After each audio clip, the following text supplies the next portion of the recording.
মানুক আর না মানুক, এনসিপি কিন্তু তাদের দল পরিচালনার অর্থনৈতিক স্বচ্ছতার জায়গা কিরকম হবে, পলিসি কিরকম হবে সেরকম একটা ধারণা দিয়েছে। বিএনপি কিন্তু এই ধারণা এখন পর্যন্ত আমাদের দেয় নাই। বিএনপি দলটা আসলে কিভাবে চলে, বিএনপির প্রেসিডিয়ামের বা স্ট্যান্ডিং কমিটির মেম্বাররা আসলে কিভাবে চলেন, তাদের টাকা, বিএনপির নেতৃত্বের টাকা কোত্থেকে আসে, তারা কি আসলে ব্যবসা করেন, তারা কি দল থেকে চাঁদা নেন, দল থেকে টাকা নেন, কিছুই কিন্তু আমরা জানি না। জনাব তারেক রহমান থেকে শুরু করে মির্জা ফখরুল ইসলাম আলমগীর বা ছাত্রদলের সভাপতি রাকিব, এরা সবাই আমার খুব প্রিয়, কিন্তু তারা কিভাবে চলেন আমি তো জানি না, তাদের ব্যবসাটা কি। এবং তারা কিন্তু কখনো এই প্রতিশ্রুতি আমাদের দেন না যে তারা আমাদের জানাবেন যে এটা কিভাবে তারা চলেন। There are two things. Number one হচ্ছে যে তার ব্যক্তিগত ইনকাম কত, এটা একটা কোশ্চেন। আর একটা কোশ্চেন হচ্ছে দল কিভাবে চলে।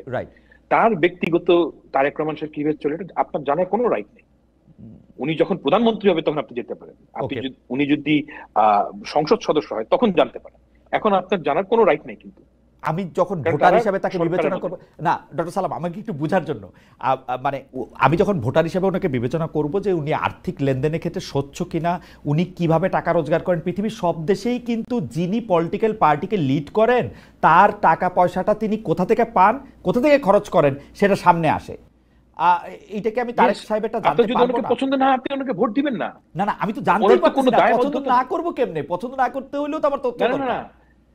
আপনি আপনার এটা তখনই পাবলিক ইনফরমেশন হবে যখন উনি ইলেকশনে দাঁড়াতে চান কিংবা উনি সরকারে গিয়েছেন, ওই সময় আপনি এত বড় পলিটিক্যাল পার্টি লিডার হিসেবে সেটা পাবলিক ইনফরমেশন না। না কেন?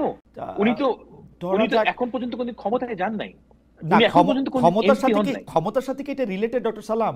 ডক্টর সালাম, আমি যদি ধরেন মার্কিন যুক্তরাষ্ট্রের কথা বলি, অস্ট্রেলিয়ার কথা বলি, আমার কি কোনো রাইট আছে আপনার বেতন কতটা জানার?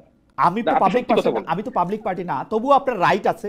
আপনি এটা জিজ্ঞেস করতে পারেন। মানে আমি রাইটের কথা বলতে চাই, যখন আপনি পাবলিক পারসন, মানে বিএনপির সর্বোচ্চ নেতা যদি পাবলিক পারসন না হন, এই পৃথিবীতে কে পাবলিক পারসন?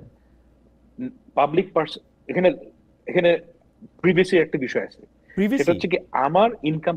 হ্যাঁ অবশ্যই প্রিভিয়াসের একটা বিষয় আছে যে আমার ইনকাম কত। আপনি আমাকে বললেন, আপনি জিজ্ঞেস করলেন, বলবো না কেন? কারণ সেটা ফ্যান্টাস্টিক, এটা একটা প্রাইভেট বিষয়, রাইট? হ্যাঁ, তবে এটা আমার জানা ছিল না। তবে ডক্টর সালাম, এটা আমার জানা ছিল না। আমি যতদূর জানতাম যে আপনি পলিটিক্যাল পার্টির লিডার হইতে গেলে, আপনি একটা পাবলিক অফিস হোল্ড করেন আর না করেন, পলিটিক্যাল পার্টির লিডার হইতে গেলে আপনার আয় ব্যয় সম্পর্কে সকল কিছুই পাবলিকলি প্রকাশ করতে হয়, এটাই নর্মস। আমি জানি না যে মানে এর বাইরে আপনি যদি এই নর্মসটা ফলো না করেন সেটা আপনাকে ভোট দিন না। আচ্ছা, আপনি এই নর্মসটা ফলো না করেন, আপনি এই রিস্কটা নেবেন, তবু এটা আপনি মানে ওপেন করবেন না। না না না, আমি ব্যক্তির স্বাধীনতার ব্যাপারে খুবই ফাসি, আমি ব্যক্তির স্বাধীনতার ব্যাপারে খুবই সেনসিটিভ। আচ্ছা আচ্ছা আচ্ছা, ঠিক আছে।